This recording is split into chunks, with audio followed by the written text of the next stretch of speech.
मित्रों, आप सबका स्वागत है।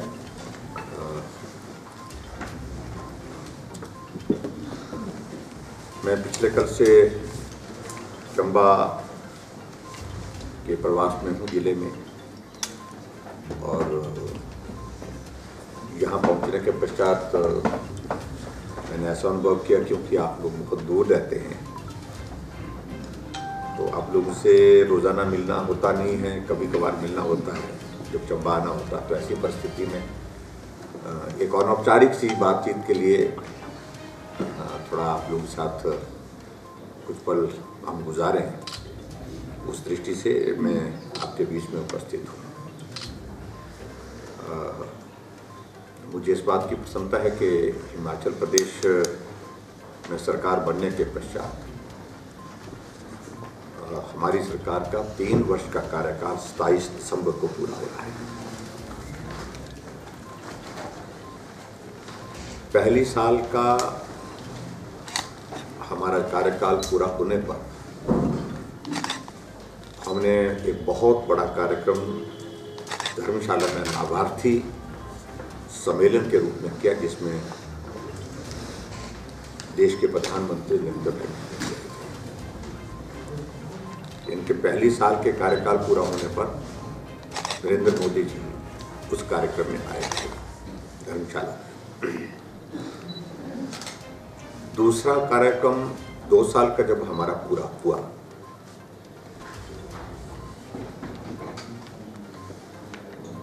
और 2 साल के उस कार्यक्रम में हमने शिमला में एक कार्यक्रम किया था रिच पर, जिसमें हमारे गृह मंत्री अमित शाह जी और पार्टी के अध्यक्ष जगत प्रकाश नड्डा जी आए थे। पहले साल में जो हमने इनिशिएटिव हिमाचल प्रदेश में जो लिए थे, जिसमें जनमंच, जिसमें जो अलग अलग योजनाएं, विशेष तौर से जो हिमाचल प्रदेश में गृहिणी सुविधा योजना, हिम केयर, ऐसे कुछ जो नए इनिशिएटिव लिए थे, तो पेंशन हमने 70 साल के ऊपर सबको आय सीमा में छूट देते हुए की थी। हाउसिंग स्कीम्स के अंतर्गत जो बेनिफिशरीज थे, उन सबका एक कार्यक्रम किया था। बहुत बड़ी रैली वो एक धर्मशाला में हुई, जिसमें प्रधानमंत्री जी आए थे। दूसरे साल का जो कार्यक्रम किया हमने हिमाचल प्रदेश में था, 2 साल का कार्यकाल पूरा होने पर, उसमें 2 चीज़ों को लेकर के हमने प्रमुख रूप से उसमें किया था, जिसमें अमित शाह जी और जगत प्रकाश नड्डा जी आए थे। और उसमें जो हमने ये किया था शिमला में, एक तो जो हमने इन्वेस्टर्स मीट की थी धर्मशाला में 7-8 नवंबर 2019 को, जिसमें प्रधानमंत्री जी आए थे। उस इन्वेस्टर्स मीट के बाद जो है, हमने छोटे से इस पीरियड में ही 1 महीने के लगभग कार्यकाल में 13,000 करोड़ रुपए की ग्राउंड ब्रेकिंग की थी। जो MOU साइन हुए थे, MOU साइन होने के बाद 13,000 करोड़ रुपए के काम जो है, वो 13,000 करोड़ रुपए की जो इन्वेस्टमेंट के जो प्रोजेक्ट्स जो है, वो जो MOU साइन हुआ था, उसकी शुरुआत ग्राउंड ब्रेकिंग हमने शिमला में की थी। दूसरे साल का जो जिसका जिक्र कर रहा है, जिसमें अमित शाह जी आए थे। और उसमें मैं साथ में ये कहना चाहता हूँ, दूसरा उसमें एक बहुत बड़ा इनिशिएटिव हमने लिया है कि हम पूरे देश में हिमाचल प्रदेश को पहला राज्य बनाना चाहते हैं जहां उज्ज्वला योजना के अंतर्गत जो कुछ कवर हुआ था, हर घर को गैस का चूल्हा, और उसके अलावा जो बाकी रह गए थे, उसमें गृहिणी सुविधा योजना जो प्रदेश सरकार की स्कीम है, उस योजना के अंतर्गत सैचुरेशन पर उसको पहुंचाएंगे, यानी कि एक भी घर गैस के चूल्हे के बिना हिमाचल प्रदेश में नहीं छोड़ेंगे। जो रिकॉर्डेड हाउस होल्ड हमारे होते हैं, जो पंचायत में, नगर परिषद में, नगर पंचायत में, वो काम हमने किया था। तो उस वक्त हिमाचल प्रदेश में हमने इस काम को किया था। और आज भी मुझे इस बात की खुशी है कि हिमाचल प्रदेश पूरे देश भर में ऐसे एक राज्य है जहाँ हमने जो है गृहिणी सुविधा योजना और उज्ज्वला योजना के अंतर्गत हर एक परिवार को गैस का चूल्हा देने में सफलता हासिल की। पूरे देश में पहला राज्य है हिमाचल। अब तो और भी क्लेम करेंगे, शायद निकलना और भी होगा शायद। अब तीसरे साल का कार्यक्रम जो उसका हमने अभी थोड़ा प्लान को अभी इसको फाइनल शेप देनी है, लेकिन उसके बावजूद भी तीसरे साल का कार्यक्रम एक सेलिब्रेशन के रूप में नहीं, क्योंकि ये पूरा साल, लगभग साल का बहुत बड़ा पोर्शन हमारा कोविड में चला गया। ऐसे में कार्यक्रम का हम स्वरूप तय कर रहे हैं, लेकिन छोटा कार्यक्रम फिर भी, उसके बावजूद भी हम शिमला में करने वाले हैं, और जिसमें अभी तक सारी चीज़ों को लेकर वर्कआउट करने के बाद हम तय करेंगे। संभावना उस चीज़ की है, जब चर्चा करके कार्यक्रम को फाइनल शेप देंगे तो उसको चर्चा देने के बाद केंद्र से कुछ नेता उसमें आएंगे।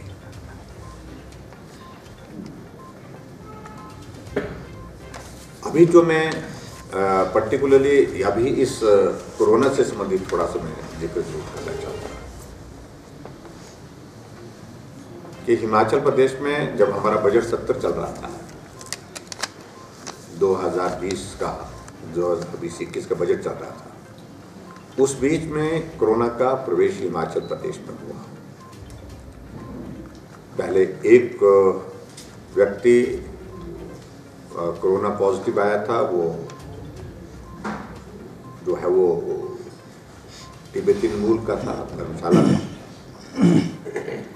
अमेरिका से आकर के वो इस तरह की वो ट्रैवल हिस्ट्री के साथ आए थे और उनकी डेथ भी हुई थी। और उसके बाद 2 मामले और आए थे, और उसके चलते हमने हिमाचल प्रदेश का विधानसभा का सत्र उस वक्त जो है बीच में ही हमने स्थगित कर दिया था 23 मार्च को। और तो एक नया फेज में एंटर हुए हम हिमाचल प्रदेश में। देश में भी कोरोना के खिलाफ लड़ाई हमारी प्राथमिकता है, और इसके लिए जो भी चीजें करने की आवश्यकता है वो करने की तैयारी शुरू की। मैं बहुत सारी चीज़ों में उसमें अब आंकड़ों में, क्योंकि वो आंकड़े आपके पास अवेलेबल है, हर रोज जाना पर हर रोज के अपडेट्स आपको मिलती है,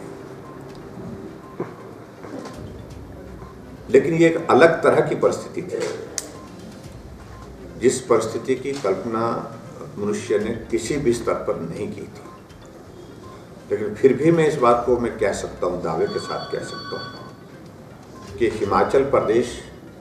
कंपैरेटिवली बेटर मैनेज्ड है as compare to other state, क्योंकि इस वायरस से लड़ने के लिए हमारे पास जो लेवल स्केल जो हमारा पास सारी चीज़ों का होना चाहिए था, वो सारी चीज़ें उस प्रकार के नहीं थी। लेकिन जो एग्जिस्टिंग जो हमारे पास इंफ्रास्ट्रक्चर है, एग्जिस्टिंग हमारे पास जो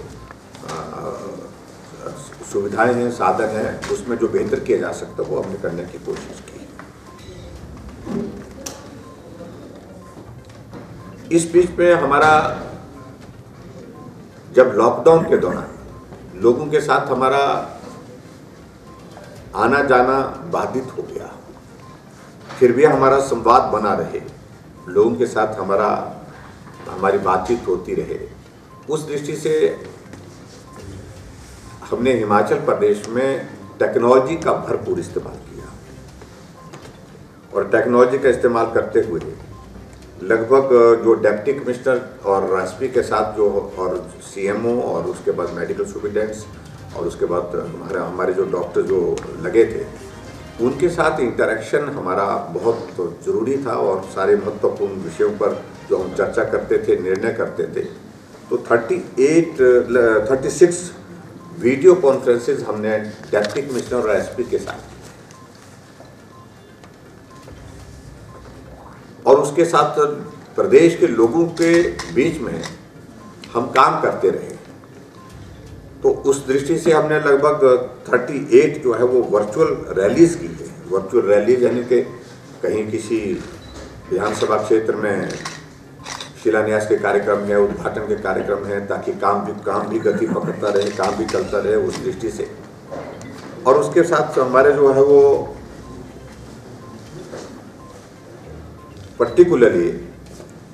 जो बेनिफिशरीज हैं उनके साथ हाउसिंग स्कीम के तहत जिनको मकान मिला उनके साथ भी इंटरेक्शन किया, उनके साथ भी हमने वर्चुअल प्रोग्राम किए। इसके अलावा कोरोना वॉरियर्स हैं, उनके साथ भी हमने इंटरेक्शन किया। आशा वर्कर हैं पूरे स्टेट के, उनके साथ हमने जो है वो इंटरेक्शन किया। पंचायत के इलेक्टेड रिप्रेजेंटेटिव्स हैं, नगर परिषद नगर निगम के जो चुने हुए प्रतिनिधि हैं उनके साथ इंटरेक्शन किया, जिनके समाज से हम जुड़े रहे। उस दृष्टि से हमने वो प्रयत्न किए हैं, प्रयास किए हैं। और मुझे इस बात की भी प्रसन्नता है कि बहुत बड़ी संख्या में लोग जो है उसमें आए भी, बहुत बड़ी संख्या में लोगों ने उस पर पार्टिसिपेट किया। ये मैं उस सारे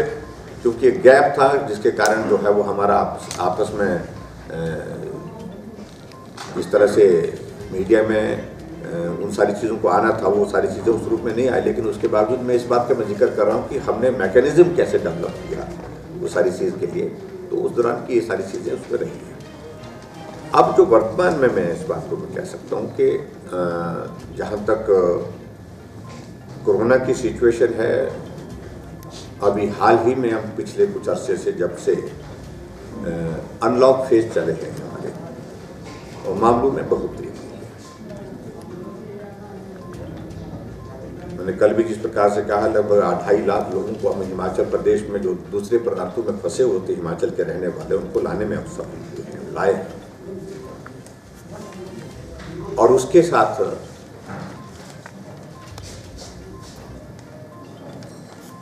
लॉकडाउन के दौरान हमने काफ़ी सख्ती की और उसका परिणाम अच्छा भी रहा उस दृष्टि से कि कोविड को एकदम फैलने से, जो कम्युनिटी स्प्रेड की दृष्टि से जो है उसको रोकने में काफ़ी हद तक कामयाब हुए। लेकिन अब जो पूरे देश भर में जब अनलॉक फेज चल रहा है, तो ऐसे में अब आने और जाने में रिस्ट्रिक्शंस नहीं है। अभी इंटरस्टेट मूवमेंट जो है वो खोल दी गई है, इकोनॉमिक एक्टिविटीज़ हमारी शुरू हो गई है, और वहाँ हमारा टूरिज्म सेक्टर भी हमारा खुल गया है। और उसके साथ साथ में जो हमारे नेशनल डिजास्टर मैनेजमेंट एक्ट के अंतर्गत जो रिस्ट्रिक्शन है उनको भी रिलैक्स करने के बाद सोशल गैदरिंग्स में भी अब कुछ जगह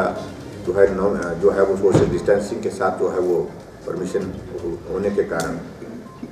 मामलों में बढ़ोतरी हुई है। ये हमारे लिए थोड़ा चिंता का विषय है। और ये भी बात सच है कि अभी तक हमने जो अध्ययन किया है, जो हमने सारी चीज़ों को लेकर के जो जानकारी आप लोगों को भी मालूम है कि अभी कोरोना का अभी तक कुछ स्थायी समाधान नहीं निकला, ना दवाई के रूप में ना वैक्सीन के रूप में। ऐसी परिस्थिति में हमने एक ही बात को लेकर के बार बार कहा है कि भाई अभी तक भी सावधानियों की आवश्यकता है। इसलिए प्रधानमंत्री जी ने जिस प्रकार से एक अभियान अवेयरनेस की दृष्टि से पूरे देश में मास्क ऑफ इंडिया इस अभियान को कहा कि भाई मास्क के बिना नहीं, और मास्क के साथ साथ में फिर एक चीज़ और कही उनने कि 2 गज की दूरी बहुत ज़रूरी, और उसके साथ में एक चीज़ और जो कही उनने कि जब तक दवाई नहीं तब तक ढिलाई नहीं। ये सारी बातों को लेकर के एक अभियान के रूप में हम लोगों के बीच में बात करने की कोशिश कर रहे हैं। पिछले कुछ दिनों से जब मामलों में बढ़ोतरी हुई है तो हम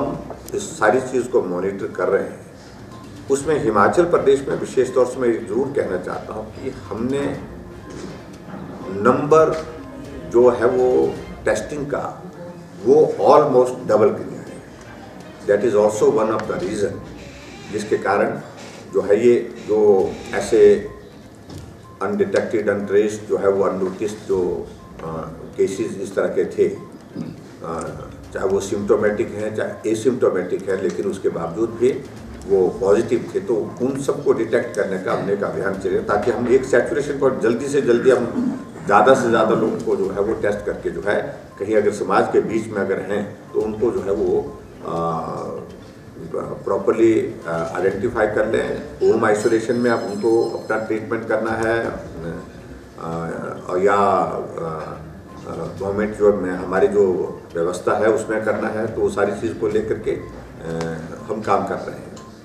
लेकिन कुल मिलाकर के मेरा कहने का मतलब ये है कि नंबर बढ़ने की वजह ये है कि सोशल गैदरिंग्स, खास तौर से शादियाँ और शादियों के साथ साथ में जो मूवमेंट रिस्ट्रिक्टेड पहले थी अब वो रिस्ट्रिक्टेड नहीं रही है, उसके कारण जो है बढ़ोतरी हुई है। हमने स्कूल खोलने का, कॉलेज खोलने के निर्णय भी लिए थे, लेकिन फिलहाल पिछले परसों हमने जो कैबिनेट मीटिंग है उसको रिव्यू किया, क्योंकि नंबर ऑफ केसेस जो एक्टिव केस के जो पॉजिटिव केसेस आए हैं स्कूल में, कॉलेज में, जिसमें बच्चे भी शामिल हैं और बच्चों के साथ साथ में टीचर्स भी शामिल हैं, क्योंकि उसमें ये पाया गया ज़्यादातर टीचर्स वहाँ इस संक्रमण में आए हैं जहाँ वो ट्रैवलिंग का मोड जो है वो साझा करके चलते हैं, वो क्लब करते हैं और गाड़ियों में इकट्ठा ट्रैवल करते हैं और इकट्ठा होकर के जाते हैं, इकट्ठा करके आते हैं, तो वो that is also one of the reason. लेकिन जो भी है नंबर बढ़ा है और हम इस सारी चीज़ को लेकर के गंभीरता से विचार कर रहे हैं। इसलिए हमने हिमाचल प्रदेश में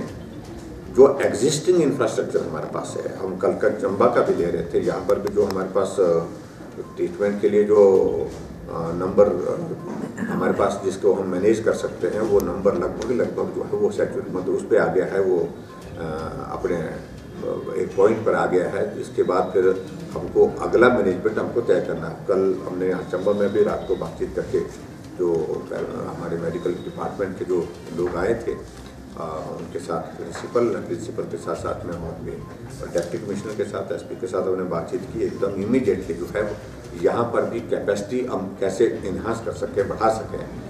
ताकि और अगर पॉजिटिव केसेज आते हैं उनको ट्रीटमेंट समय पर मिले, ठीक समय पर मिले। उसके लिए भी यहाँ पर अरेंजमेंट हमने करने के लिए क्या दिया, वो मोस्ट लाइकली हो जाएगा। हिमाचल प्रदेश में हमने इस बात को लेकर के ये तय किया है कि जो नंबर बढ़ने का सर्दी के मौसम में संभावना लग रही, क्योंकि उस वायरस का नेचर बहुत बड़ा जीव तरह का है, इसके बारे में कुछ भी प्रेडिक्ट नहीं कर सकते हैं। पहले ऐसा लग रहा था, पिछली बार जब मार्च में ये हमारे देश में फैलना शुरू हुआ और उस वक्त लग रहा था कि गर्मी आएगी तो गर्मी में ख़त्म हो जाएगा ये, लेकिन गर्मी आकर के चले गई, लेकिन वो ख़त्म नहीं हुआ। वायरस का इम्पैक्ट वैसे ही रहा, हालांकि काफ़ी ज़्यादा स्पाइक उसमें बीच में आया। और ऐसी परिस्थिति में सर्दी में फिर इसकी संभावना और ज़्यादा लग रही है, क्योंकि इसको जो है वो इसका लाइफ का जो स्पैन जो है वो सर्दी के मौसम में और ज़्यादा लंबा होता है, ऐसा बताया जा रहा है। तो ऐसी परिस्थिति में हम तैयारी कर रहे हैं। हमने जो मेक शिफ्ट अरेंजमेंट जो है, मेक शिफ्ट अरेंजमेंट का मतलब है कि एक ऑल्टरनेटिव अरेंजमेंट 3 जगह हिमाचल प्रदेश में हमने तय किया है, और जिसमें इमीडिएटली उसके टेंडर की प्रोसेस भी हमने कर ली, जिसमें शिमला, नाहन और उसके बाद टांडा और उसके बाद मंडी में भी हम 4 जगह हम प्लान कर रहे हैं। 3 जगह का तो फाइनल हो गया है, 4सी जगह की प्रोसेस अभी जारी है, ताकि अगर number of if at all अगर ज़्यादा आ जाता है तो उनको वहाँ पर जो है एक अरेंजमेंट करके पेशेंट को ट्रीट करने के लिए सारी सुविधाएं, जिसमें पाइप्ड ऑक्सीजन गैस की सुविधा हो, जिसमें हम उन पेशेंट को ठीक प्रकार से ट्रीट करने के लिए जहां वेंटिलेटर की आवश्यकता है वहां पर वेंटिलेटर भी लगा सकें, तो वो भी हमने अरेंजमेंट उसमें किया है। और उसमें जो प्रीफैब स्ट्रक्चर जो बनते हैं उसके माध्यम से उसको कर रहे हैं। तो ये कुल मिलाकर के हमारी उस दृष्टि से तैयारी है। लेकिन मैं जहाँ इस सारे इस दौर में है, हमने देखा कि इकॉनमी बहुत ज़्यादा प्रभावित हुई है। दुनिया की भी, देश की भी और प्रदेश की भी, इसको मैं कह सकता हूँ। अब जब हमने अनलॉक फेज में एंटर करने के बाद इकोनॉमिक एक्टिविटीज़ को हमने शुरू करने की हमने बात कही है, तो उसमें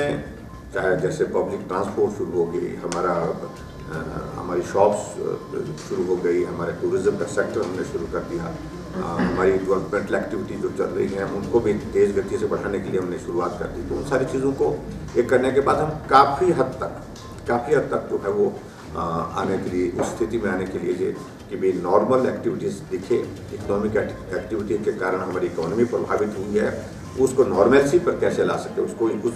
गैप को पूरा करना तो संभव नहीं, जो लॉस हो गया वो हो गया, लेकिन फिर भी उसके बावजूद हम पूरा गवर्नमेंट की ओर से उसमें पूरा सारी सिस्टम को सपोर्ट दे रहे हैं ताकि और ज़्यादा रेवेन्यू लॉसेज ना हो, और ज़्यादा इकोनॉमिक लॉसेज जो है हमारी समाज को,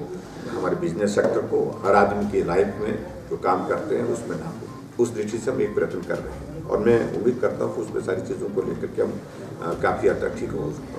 आने वाले समय में सुधार करने की स्थिति में आएंगे। कोविड के चलते हुए, नंबर ऑफ केसेस बढ़ते हुए भी एक सेक्टर जो हमारा हॉर्टिकल्चर सेक्टर था, सेब का सीज़न, उसमें बहुत ज़्यादा कठिनाई थी। पहले तो यही लग रहा था कि सेब का सीज़न चलेगा कैसे, और ऐसे में सेब के सीज़न में जो हमारे बॉक्सेस कैसे सप्लाई हो पाएंगे, क्योंकि फैक्ट्रीज उसमें लॉकडाउन में बंद थी। तो वो सब हमने मैनेज कर लिया उस फेज़ को, और उसको मैनेज करने के पश्चात अभी हमने इस बात को अनुभव किया कि एप्पल सीज़न बिल्कुल जैसा हमारा चलता था इस कोविड के चलते हुए वैसे ही चलता रहा, अच्छे रेट्स पर, और मार्केट में ट्रांसपोर्टेशन की सारी अच्छी सुविधा करने के साथ साथ में कहीं भी हमारी इकोनॉमी जो है वो एप्पल की प्रभावित नहीं हुई। तो ये कुछ चीज़ों को लेकर के मैं आपके साथ थोड़ा सा कोविड से रिलेटेड कुछ इशू, मतलब जो हमारा मैनेजमेंट और सारी चीज़ों को लेकर के वो शेयर करना मैं चाह रहा था। और नंबर ऑफ केसेस बढ़ने के साथ साथ में स्वाभाविक रूप से नंबर ऑफ डेथ भी बढ़े हैं। आंकड़ा आप लोगों के पास अवेलेबल है, हर रोज़ वो चेंज होता रहता है, वो आपके पास, उसके बारे में मैं ज़्यादा नहीं कहना चाह रहा हूँ, लेकिन उसमें ज़्यादातर केसेस लगभग 70 to 80% के लगभग केसेस हैं जो कोमॉर्बिडिटीज़ के हैं, यानी कि कोई आदमी पहले से ही किसी बीमारी के कारण जो है वो ग्रसित है, किसी को शुगर है, कोई हार्ट पेशेंट है, कोई अस्थमेटिक है, कोई कैंसर का पेशेंट है, कोई किडनी का पेशेंट है। तो ऐसी चीज़ों के कारण जो लोग, किडनी का पेशेंट है, किडनी वालों के लिए तो ये वायरस बहुत डेडली जिसको बोल सकते हैं कि अगर थोड़ा भी कोई किडनी का पेशेंट है, किडनी का कोई इशू है, तो उसको तो बहुत ही संभाल करके रखना पड़ेगा इस चीज़ में। तो यही मैं आपके बीच में कहना चाहता हूँ, इन सारी चीज़ों के कारण ये सिचुएशन यहाँ तक पहुँची है। लेकिन मैं आप सबके माध्यम से हिमाचल प्रदेश की जनता का भी आभार व्यक्त करता हूँ, पर्टिकुलरली कि इस बीच में जो जिस तरह की कोऑपरेशन की आवश्यकता हमको महसूस हुई, वो कोऑपरेशन लोगों की ओर से मिली है। अभी मेरा सिर्फ इतना ही कहना है कि तो दिवाली का त्यौहार है, दिवाली के लिए मैं आप सबके माध्यम से चंबा वासियों के लिए और हिमाचल वासियों को बधाई देता हूँ, शुभकामनाएं देता हूँ। लेकिन फिर भी उसके बावजूद भी मेरा यही कहना है कि उसमें एनजीटी ने भी एक ऑर्डर पास किया है, और विशेष तौर से कि हम दिवाली मनाएं, लेकिन दिवाली को मनाने का अंदाज वो ना कि हम रात के 1 बजे 2 बजे तक हम पटाखे छोड़ते नहीं, प्रदूषण कम करें, क्योंकि कोविड के बहुत सारे मरीज जो हॉस्पिटल में जिंदगी और मौत के बीच में हैं, वो बहुत बड़े संकट में हैं, और प्रदूषण उनके लिए जहर है, उनकी जान के लिए बहुत बड़ा खतरा होगा। हम बाकी राज्यों की तुलना में हिमाचल प्रदेश में उस स्थिति में भी बहुत बेहतर हैं। यहाँ कोई एनजीटी ने कोई स्पेशल विशेष कोई इस प्रकार के इंस्ट्रक्शंस के साथ जो है वो इन्फोर्स करने के लिए नहीं कहा है, क्योंकि हमारी air quality as compare to other state बेहतर है। लेकिन फिर भी मेरा आग्रह है कि दिवाली मनाते रहेंगे, लेकिन दिवाली सिर्फ इसी बात के लिए मुझे लगता है कि भाई पटाखे और प्रदूषण फैला करके हम उसको मनाने का एकमात्र माध्यम है, ये इस प्रकार का ये नहीं है। हम करें, त्यौहार मनाना चाहिए, छोटे इसमें स्केल पर उसको करें, और उसके बाद प्रदूषण से हम बचने की कोशिश करें। और बचाने की कोशिश करें। और दूसरा, जो हम आदान प्रदान करते हैं मिठाइयों का, थोड़ा बहुत ये बात ठीक है कि भाई सारी चीज़ को लेकर के त्योहार में इन चीज़ों को कहना भी उचित नहीं लगता और करना भी उचित नहीं लगता है, लेकिन हम इन चीज़ों को जितना, क्योंकि ये कांटेक्ट में कहीं इस तरह की नहीं कि भाई आदान प्रदान में मिठाइयाँ बांटते हुए, ये करते हुए, सोशल गैदरिंग करते हुए, उसकी सेलिब्रेशन करते हुए हम और उसमें बढ़ोतरी करें, इजाफा करें कोरोना के कांटेक्ट में और उसमें आकर के इस वायरस को फैलाने में। तो वो मुझे लगता है कि इस बात को लेकर के निवेदन मेरा जरूर रहेगा प्रदेश की जनता से, और विशेष तौर से शादियों के कार्यक्रम, ये हमारे लिए थोड़ा सा चिंता का है, जिसमें सेलिब्रेशन के मूड पे होते हैं लोग, और सेलिब्रेशन के साथ साथ में उन सारी चीज़ों को लेकर के इस तरह से जब सिचुएशन पैदा होती है तो उसमें बहुत बड़ी तादाद में जो है पॉजिटिव केसेस आ रहे हैं। अभी मैं ये कहना चाहता हूँ कि 2 दिन का मेरा ये प्रवास चंबा का आज पूरा होगा, उसके बाद में कुछ दिनों के बाद दोबारा आऊँगा। इन 3 कार्यक्रम जो, जिसमें 2 पिछले कल हमने कार्यक्रम किए और 1 कार्यक्रम आज है, इन 3 कार्यक्रम में कुल मिलाकर के 275 करोड़ रुपये के हम शिलान्यास और उद्घाटन के कार्यक्रम यहाँ चंबा जिला में इस 2 दिवसीय कार्यक्रम में हम पूर्ण कर रहे हैं।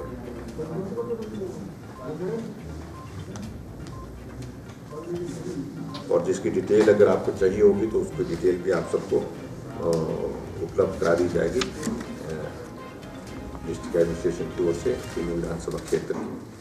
तो मोटे तौर पर मेरा यही है कि अब हमारा एक शुरुआत इस बात के लेकर के है कि कोरोना के खिलाफ लड़ाई जारी रहेगी, लेकिन अब विकास कार्य को प्रभावित नहीं होने देंगे। इसलिए हमने कहा है कि सड़कों के काम, पुलों के काम, बिल्डिंग के काम, चाहे स्कूल का है, कॉलेज का है, चाहे वो हेल्थ इंस्टीट्यूशन का है, चाहे कोई भी है, लेकिन तेज गति से उसको आगे बढ़ाइए और विकास भी प्रभावित ना हो, काम भी प्रभावित ना हो, और सावधानी के साथ हम आगे बढ़ करके इस सारे दौर का सामना करते करते यहाँ पहुँचे और आगे भी उस प्रकार से करेंगे। तो मोटे तौर से मुझे तो कुछ चीज़ों को लेकर के जो हमारे कोरोना के इस दौर में कुछ चीज़ों का जिक्र करने की जो आवश्यकता लगती है वो मैंने आपसे साझा की है। जहाँ तक राष्ट्रीय राजनीतिक दृष्टि से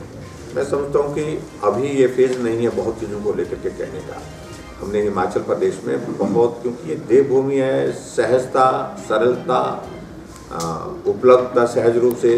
ये स्वभाव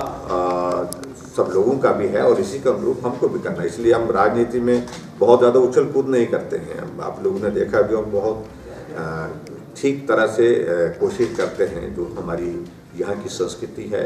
उस संस्कृति के अनुरूप अपने व्यवहार को रखने की। लेकिन फिर भी मैं इतना ज़रूर मैं कहना चाहता हूँ कि अपोजिशन पिछले 3 साल से प्रयत्नशील रहा कि हम कोई मुद्दा सरकार के खिलाफ ढूंढें, और मैं इस बात को कह सकता हूं कि कोई भी मुद्दा 3 साल के अंदर, जिसको मुद्दा बोलते हैं, स्थायी रूप से मुद्दा सरकार के खिलाफ कोई नहीं। आज एक मुद्दा पकड़ते हैं और पकड़ने के बाद उसको चलाने की कोशिश करते हैं, नहीं चलता है, ना लोग सुनते ना मानते हैं, और उस बात को लेकर के आखिरकार उस मुद्दे को छोड़ देते हैं। कल दूसरा पकड़ते हैं, फिर चलाने की कोशिश करते हैं, नहीं चलता है, फिर छोड़ देते हैं। ये स्थिति उनकी है। तो इसलिए मैं इस बात को कह सकता हूँ कि हमने हिमाचल प्रदेश में पूरी ईमानदारी के साथ काम पर फोकस किया है। पहली सरकार जहां बदले की भावना से काम करने की परंपरा को समाप्त करने की कोशिश हुई है। अन्यथा पहली कैबिनेट की बैठक में पहले निर्णय यही होते थे, उनके खिलाफ मामला दर्ज करो, इनके खिलाफ मामले दर्ज करने के बाद जो है वो इन मामलों को आगे बढ़ाओ, और यही होता था बदले की भावना से। हमको कई लोग आज भी पूछते हैं बहुत सारी चीज़ों को लेकर के। हमने कहा कि ठीक है, जहाँ कोई इस प्रकार का मामला है जो कानूनी तौर पर इस तरह से, और चाहे करप्शन का है चाहे उस, कानून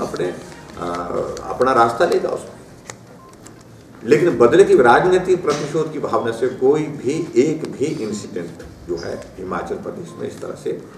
3 साल के कार्यकाल में नहीं है। एक नई परंपरा, एक नई संस्कृति हमने हिमाचल की पॉलिटिक्स में जो है वो लाने की कोशिश की है, जो हिमाचल की संस्कृति के अनुरूप है,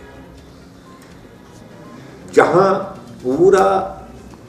का पूरा कार्यकाल पिछले कुछ सरकारों का हमने देखा, जहां पूरा का पूरा कार्यकाल डेवलपमेंट पे फोकस्ड कम रहा, लेकिन बदले की भावना से काम करने की दृष्टि से ज्यादा रहा, आरोप प्रत्यारोप पर ज्यादा बीता है। हमने उन सारी चीजों पर काफी हद तक वो प्रयत्न किया है। और तीसरी बात, जो ऑपोजिशन की परिस्थिति इस प्रकार की है कि वो तय नहीं कर पा रही है। राष्ट्रीय स्तर पर कांग्रेस पार्टी का ये बहुत बुरा दौर चल रहा है और मैं समझता हूं कि अब तक का सबसे खराब दौर चल रहा है। एक परिस्थिति इस प्रकार की निर्मित हो गई, कांग्रेस पार्टी का बहुत बड़ा नेतृत्व अब इस परिवार से बाहर निकलना चाह रहा है और ये होकर के रहेगा आने वाले समय में। मुझे लगता है कि कांग्रेस एक नहीं रहेगी।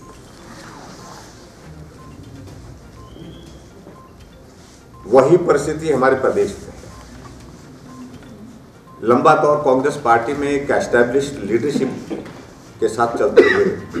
जो है उसको स्टेबिलिटी उसको मिलती रही। आज क्योंकि राजनीति में जो सीनियर लीडरशिप है वो उतनी एक्टिव नहीं है, सक्रिय नहीं है, अब नेता बनने की होड़ में, दौड़ में पूरा प्रदेश जो है वो चला हुआ है।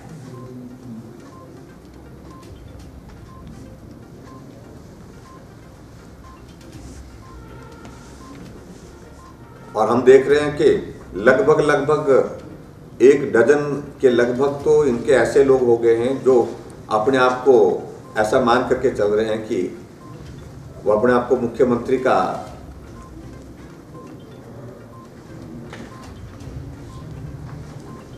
दावा करने के लिए मन ही मन सोचते हैं। हमें कोई आपत्ति नहीं, पार्टी उनकी है, उनको चलानी है, लेकिन विचित्र परिस्थिति के दौर में से इस प्रकार से कांग्रेस पार्टी चल रही है। यही परिस्थिति विधानसभा के अंदर जब हम देखते हैं कि फ्लोर कोऑर्डिनेशन, नेता किसी को नहीं मानते। एक यहां से खड़ा होगा, वो अपनी बात कहना शुरू कर देगा, दूसरा उधर से शुरू हो जाएगा, वो अपनी बात कहना शुरू करेगा। तो विचित्र परिस्थिति लंबे अंतराल के बाद हमने देखा कांग्रेस पार्टी की पूरे हिमाचल प्रदेश में। तो इसलिए मैं यही कहना चाहूँगा, उसमें ज़्यादा मैं टिप्पणी नहीं करना चाहूँगा। वो पार्टी उनकी है, उनको अपने आप सारी चीज़ों को लेकर के क्या करना है वो उनका विषय है। लेकिन हमें इस बात की प्रसन्नता है कि हमारे केंद्र में मजबूत नेतृत्व आदरणीय मोदी जी के रूप में, प्रधानमंत्री, मजबूत नेतृत्व गृह मंत्री के रूप में अमित शाह जी, और भारतीय जनता पार्टी के हमारे पार्टी के राष्ट्रीय अध्यक्ष जगत प्रकाश नड्डा जी, जो बिहार चुनाव के इस दौरान जो है पूरा कैंपेन में लीड लेकर के वहाँ पर काम करते रहे प्रधानमंत्री जी के साथ और वहाँ के नेतृत्व के साथ, उसमें सफल हुए हैं, मजबूत हुए हैं। मैं आदरणीय नड्डा जी को बहुत बहुत बधाई देता हूँ, प्रधानमंत्री जी को, गृह मंत्री जी को, पूरी टीम को पार्टी के, और नड्डा जी को विशेष तौर से इसलिए क्योंकि वो हिमाचल से हैं, हिमाचल के रहने वाले हैं, हिमाचल के पार्टी के हमारे कार्यकर्ता के रूप में आज पार्टी का नेतृत्व कर रहे हैं। और ये बहुत बड़ी जीत, शानदार जीत जो बिहार में हासिल हुई है, और बिहार के साथ साथ में मध्य प्रदेश में, गुजरात में जो उपचुनाव थे, उत्तर प्रदेश में जो उपचुनाव थे, सब जगह बहुत शानदार जीत हासिल की है। उसके लिए मैं बहुत बहुत बधाई देता हूँ। तो मुझे अपनी ओर से सिर्फ यही विषय को लेकर कहना था, बाकी आपकी ओर से कुछ पॉइंट्स किस रूप में कहाँ आएगा कोई नहीं जानता। ऐसी परिस्थिति में मुझे लगता हमने ये तय किया कि अभी ये जो 15 दिन का हमने ये फेस फिर से स्कूल, कॉलेजेस और सारे इंस्टीट्यूशंस को लेकर के लिया है बंद करने, एक तो उसमें त्यौहार का बीच में एक और है दिवाली का। दिवाली को ऐसे भी छुट्टियाँ रहती हैं, 2 दिन पहले 2 दिन बाद, इस तरह का एक रहता है। और उसके साथ साथ में हम इस दौरान में 15 दिनों के अंदर फिर से एक बार असेस करेंगे सारी सिचुएशन को। नंबर हमारा क्या बढ़ रहा है, नंबर हमारा घट रहा है, और उसके साथ साथ में हमने अभी भी जो स्कूल कॉलेज में जो परमिशन दी थी, जो पर्टिकुलरली 9th से 12th तक के लिए, उसमें हमने ये कहा था कि बाध्य नहीं कि जाना ही है, आप अपने आप सोचें। देखिए, ऐसी सिचुएशन में धीरे धीरे एक माहौल बनाना पड़ेगा। जब कोविड के दौरान लॉकडाउन हुआ, लॉकडाउन के बाद दौर अनलॉक फेज का शुरू हुआ, तो हमने कहा पब्लिक ट्रांसपोर्ट खोलने की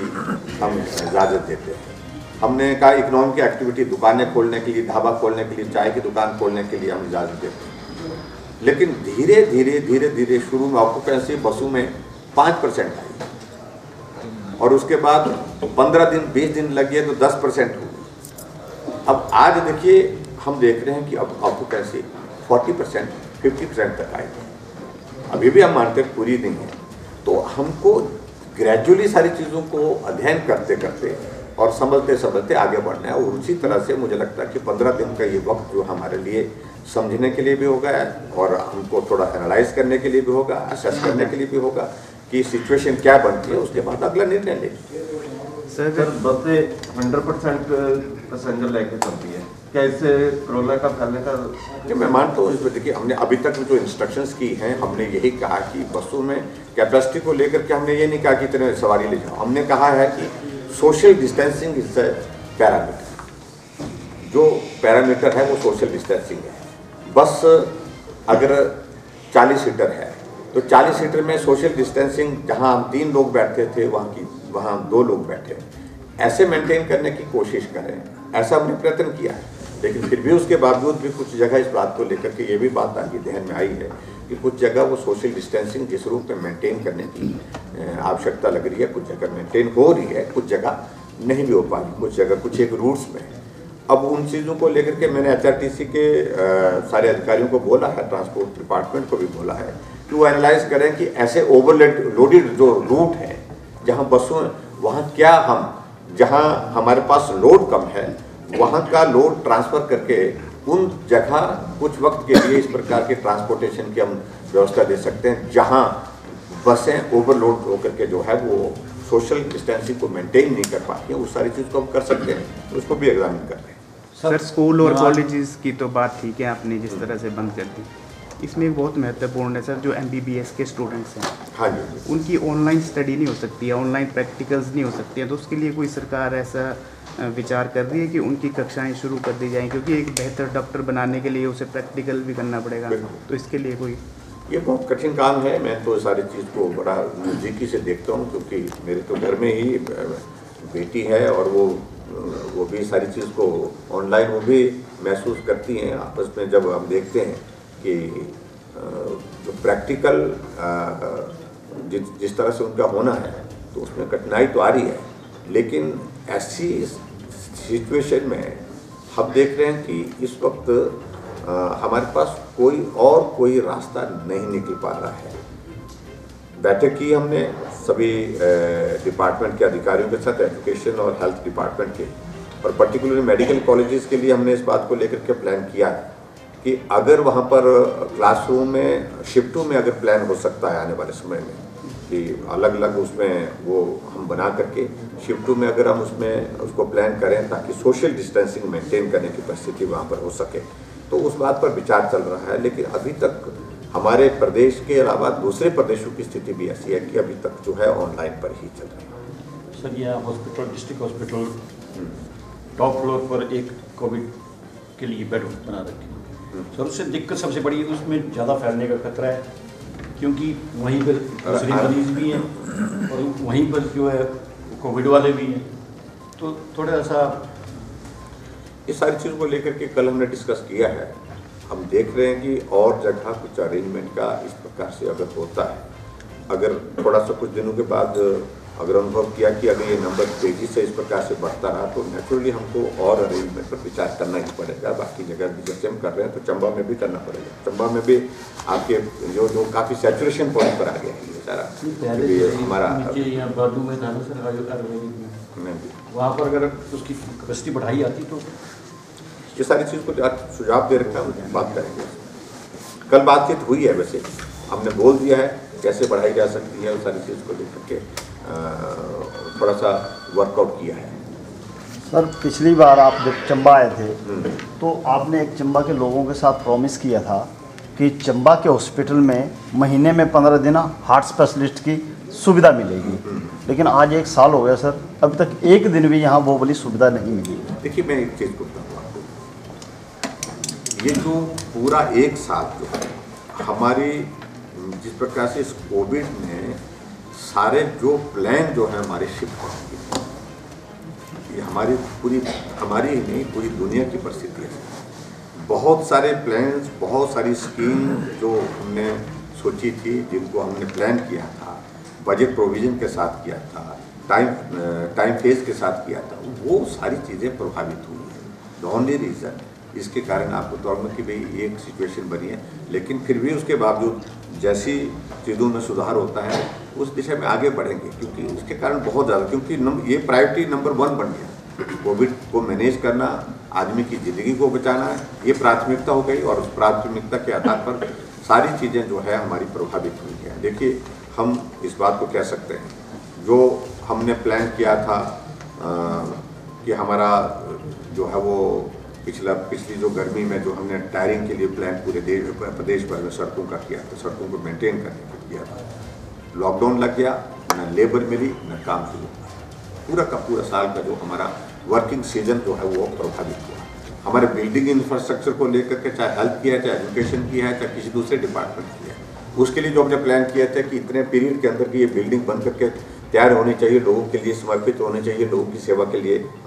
मौजूद होनी चाहिए, तो वो सारी चीज़ों को लेकर के प्रभावित हुआ। ये फेज बहुत खराब फेज जिसको मैं बोल सकता हूँ, जो अनएक्सपेक्टेड, तो इसलिए एक चीज़ नहीं सारी चीज़ें इसमें प्रभावित हुई हैं। सर एक क्वेश्चन और, दिल पे हाथ रख के आपने बोला है, क्या आपके 2 दिन का प्रोग्राम ये जो भी हुआ इसमें जो मास्क और 2 गज की दूरी थी उसकी पालना हुई? देखो मैंने कल भी अपने इसमें बोला, यहाँ पर भी बोला और पीछे भी बोला कि हमने बोला तो ये था कि चेयर जो है वो सोशल डिस्टेंसिंग के साथ लगे, और चेयर लगाई भी थी, हालांकि चेयर काफ़ी हद तक उस तरह से, लेकिन जो बाद में जो वहाँ पर लोग पहुँचे, जिस संख्या में पहुँचे, उसमें काफ़ी जगह जो है वो जो सोशल डिस्टेंसिंग जिस रूप में मेंटेन करने की थी उस तरह से मेंटेन नहीं। मैं बार बार चाहे यहाँ का कार्यक्रम है चाहे पिछले कार्यक्रम है, सब जगह निवेदन किया है कि सोशल डिस्टेंसिंग, और चौगान में कार्यक्रम करने का अभिप्राय मैं तो कल बोल भी रहा था, विधायक मोदी जी को भी बोल रहा था, तो मैंने कहा इस कार्यक्रम को तो खुला छोड़ देना चाहिए था, बांधना नहीं चाहिए था इस सारे इसके नीचे, ताकि जो आदमी जहाँ जिस रूप में खड़ा होकर के सोशल डिस्टेंसिंग के साथ उसको देख सकता है, सुन सकता है तो सुने, तो वो एक परिस्थिति है। लेकिन हम आने वाले समय में कुछ प्रोग्राम में कुछ कर रहे हैं, इसका कुछ प्रोटोकॉल, इसका थोड़ा और ज़्यादा बेहतर ढंग से इसका मैनेजमेंट कैसे हो सकता है उस सारी चीज़ को लेकर के कोशिश कर रहे हैं। सर गरीब बंदों के लिए एक और अहम क्वेश्चन है, लेकिन मास्क मैंने देखा मेजॉरिटी लोगों ने मास्क का इस्तेमाल किया था, ये चीज़ हमने देखिए। वैसे अनरिप्रेजेंटेड तो नहीं है चंबा डिस्ट्रिक्ट, हिमाचल प्रदेश की विधानसभा में डिप्टी स्पीकर वो भी मंत्री का ही दर्जा होता है, वो आपकी चंबा डिस्ट्रिक्ट में है,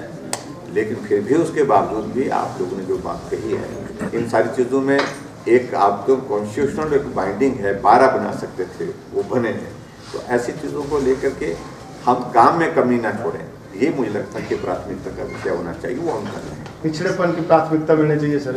उसको दूर करने के लिए थोड़ा, तो वो तो मंत्री से वो तो काम करने से होता है, वो काम कर रहे हैं। सर इसमें मैं ऐड करना चाहूँगा, जो हमारा डिस्ट्रिक्ट है वो हिमाचल का एकलौता एस्पिरेशनल डिस्ट्रिक्ट है,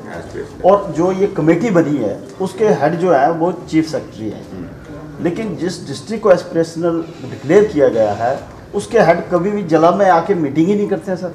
बेटर नहीं है सर कि अगर 6 महीने में एक एस्पिरेशनल की मीटिंग ही डिस्ट्रिक्ट चंबा में उनके अगुवाई में मीटिंग एस्पिरेशनल इसकी जो है, जो हमारी जो इसकी जो कमेटी बनी है उसकी मीटिंग हुई, लेकिन वर्चुअली हुई है। लेकिन मैं इस बात से सहमत हूँ कि उनको आकर के करना चाहिए, क्योंकि पिछला दौर ये 8-9 महीने का जो है वो कोरोना का निकला। तो अब जो जाकर के हम करेंगे, अब हम खुद ही कर रहे हैं तो खुद ही करेंगे सारी चीज़ों। सर एक और है, पिछले दिनों जो मेडिकल कॉलेज के प्रिंसिपल जो है वो रिटायर हुए सर, तो उन्होंने रिटायरमेंट के डे अपने एक खुलासा किया था कि उन्होंने अपने कार्यकाल के दौरान जो मेडिकल कॉलेज में धांधलियों के आरोप लगे हैं या जो बातें कही गई हैं उसको लेकर उन्होंने सरकार को एक लेटर लिखी थी कि इस पूरे मामले की विजिलेंस से जांच करवाई जाए। तो क्या सरकार सर उस मामले पे क्या स्टैंड लेगी? उन्होंने दिए हैं, मैंने उसकी फैक्ट्स के लिए पहले, क्योंकि इससे पहले विजिलेंस जांच करें उससे पहले फैक्ट्स क्या है, उन फैक्ट्स के लिए हमने डिपार्टमेंट को बोला है और मोस्ट लाइकली वो रिपोर्ट दे देगी। एक लास्ट में थोड़ी सी मेडिकल कॉलेज में मतलब थोड़ी कमियाँ चल रही है, जैसे आपने बहुत मैंने भी कहा था। हाँ। एक MRI नहीं रख पाया अभी तक, CT स्कैन की मशीन जो अरसे से वो खराब पड़ी है, तो एक मेडिकल कॉलेज होने के मैं इस बात से बावजूद आपसे भी बिल्कुल सहमत हूँ। जो अभी तक हमारे पास जो इंफ्रास्ट्रक्चर सारी चीज़ों को लेकर के जब चंबा मेडिकल कॉलेज शुरू करने में ही बहुत बड़ी कठिनाई थी और बहुत कठिनाई के दौर में इसकी शुरुआत हुई है। और अब हमको थोड़ा सा इस बात को लेकर के हमने पीछे लग करके सारे विषय को आगे बढ़ाते हुए विधिवत कॉलेज के बिल्डिंग का टेंडर करके उसके जो टेंडर अवार्ड भी हो गया, अब शायद मेडिकल में काम भी काम भी शुरू हो गया। अब हमने एक इस बात को सुनिश्चित किया कि हमने डिप्टी कमिश्नर को भी कल बोला कि आप पर्सनली, क्योंकि चंबा ऐसा डिस्ट्रिक्ट है जहाँ पर रोज़ाना मॉनिटरिंग करने के लिए किसी बाहर के अधिकारी को या बाहर के किसी आदमी को आने, नेता को आने की आवश्यकता न हो, आप स्वयं इसकी मॉनिटरिंग करें ताकि स्पीड से काम चले, जल्दी हमारा इंफ्रास्ट्रक्चर हो जाए। और जैसे जल्दी ये सारी चीज़ें हो जाती हैं तो उसके बाद जो आप इक्विपमेंट वाला जो पार्ट कह रहे हैं, CT स्कैन की बात कर रहे हैं, ये MRI की है, उसकी हम तैयारी साथ साथ में साइमल्टेनियसली कर रहे हैं। बिल्डिंग इंफ्रास्ट्रक्चर बहुत आवश्यक है, वो आता है तो उसके बाद जो है वो सारी चीज़ों को लेकर के हम उस दिशा में बढ़ेंगे। चंबा कॉलेज मेडिकल कॉलेज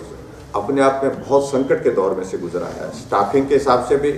और स्टाफिंग के साथ साथ में इंफ्रास्ट्रक्चर के हिसाब से भी। लेकिन हमने इस बात को सुनिश्चित किया है, कॉलेज खुला है, इस कॉलेज को चलाएंगे, ठीक तरह से चलाएंगे, जो भी बेस्ट पॉसिबल जो भी चीज़ें इसमें की जा सकती है, रिलैक्सेशन में अगर हमको कुछ जगह प्रोविजन स्पेशल करना पड़े तो वो भी हम करके जो है आगे इस कॉलेज को चलाएंगे। सर, सरकार द्वारा जो 330 दवाई जो है वो दी जाती है हर हॉस्पिटल और मेडिकल कॉलेज में, लेकिन चंबा जिला के अंदर जो डॉक्टर जो हैं वो दवाई और जो पर्ची लिखते हैं कम से कम 3 से 4 हज़ार की दवाई लिखते हैं और बाहर मिलती है। अंदर दवाइयाँ होती हैं लेकिन डॉक्टर दवाई बाहर लिखते हैं। तो कई बार मीडिया भी हम आवाज़ उठा चुके हैं, लेकिन यहाँ पे किसी डॉक्टर को चलो ये बात आपने ध्यान में लाई, इस बात को थोड़ा देखते हैं। थैंक यू वेरी मच, बहुत